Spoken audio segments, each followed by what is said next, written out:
shocked and disappointed. This is how everyone felt when they saw April 2023 visa bulletin. Hi there, my name is Neha Mahajan. I am the American alien, and today I have attorney Swapnali Kelkar with me of the Chug Law Firm, and we'll be discussing the April visa bulletin and what it means for you. You are watching the American Alien podcast.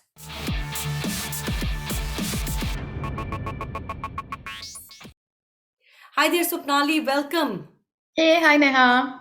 So, Swapnali, April visa bulletin. It was delayed by many days. Typically, visa bulletins are out around the 10th of each month, right? Today is March 22nd, and visa bulletin got released this morning.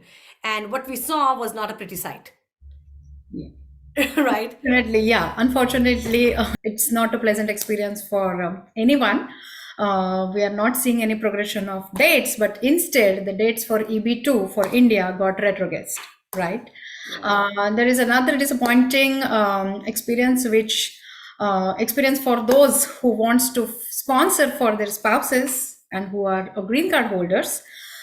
For them, previously the dates were current, but unfortunately now the dates are not current under F2A category under family-based visas. Yeah. And therefore the spouses will have to wait for their green cards, though they can still go ahead and file it because the USCIS says that they will go with the filing date chart.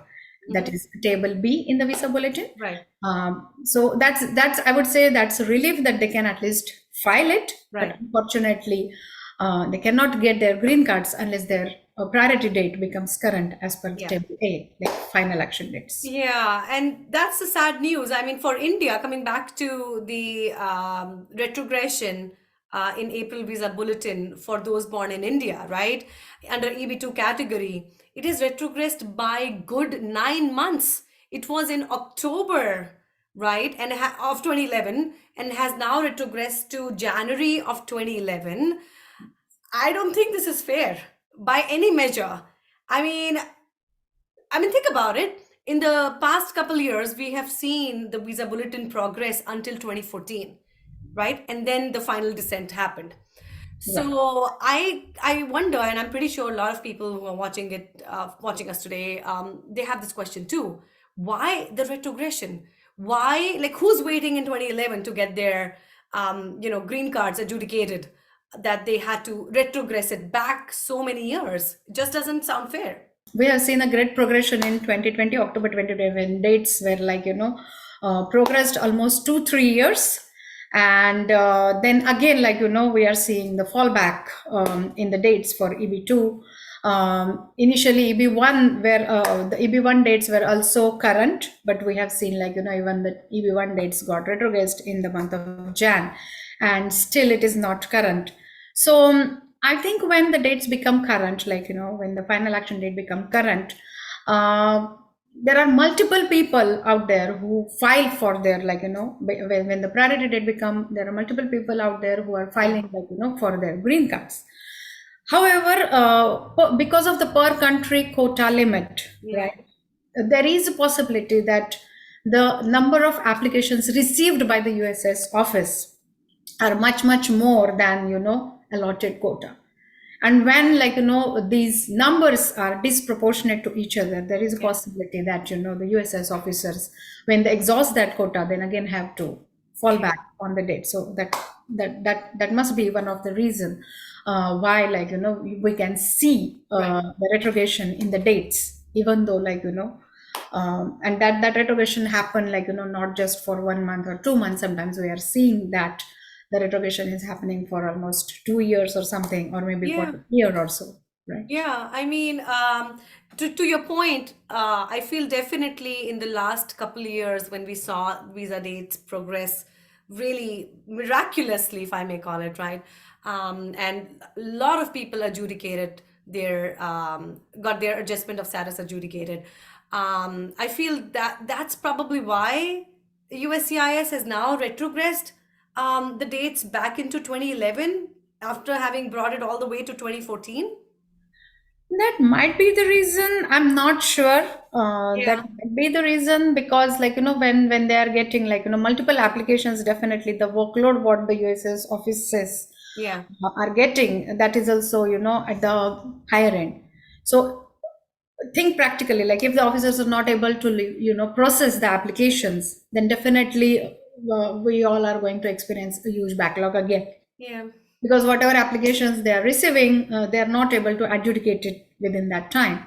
yeah. And if you keep on, like, progressing the dates every month, then the incoming flow of the applications will be enormous, which I don't think USCIS has that much of workforce even to handle it, right? So To your point, Swapnali, I feel what you said is absolutely right because USCIS, after all, runs on immigrants' money, right? All the fees that we pay, all the paperwork that we send to USCIS and the fees that we pay along with it is what is actually keeping USCIS alive. So I don't understand why they cannot hire more workforce. I mean, the new rule, which is underway right now. I think it's in its comment period still, if I'm not wrong, where yeah, USCIS has decided to increase increase the fees, fee. Yeah, in some cases more than 100 to 100%. yes, Right. So clearly there is a need, and I hope USCIS will use this fee increase towards um, getting a better of workforce so course. that the cases get adjudicated, because a million people in backlog just doesn't sound right. I mean, why do you?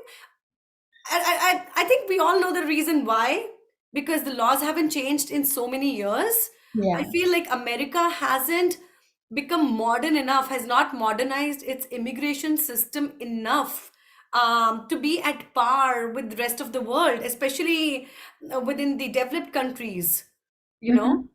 Hmm. Look at Canada, look at Australia, look at, any other developed nation on this planet. Everybody has a much more robust system. Even UK, Yeah. right? They modernize their immigration system. But if I, I absolutely do not understand the logic behind keeping the immigration system where it is within the United States of America. But I really want to thank you for your time, Swapnali. I know it's a weeknight and we are recording this so late in the night because this is important to us, and it is very important to our followers and everybody who wants to understand what is going on in the world of visa bulletins, because we wait for this news every single month with bated breath.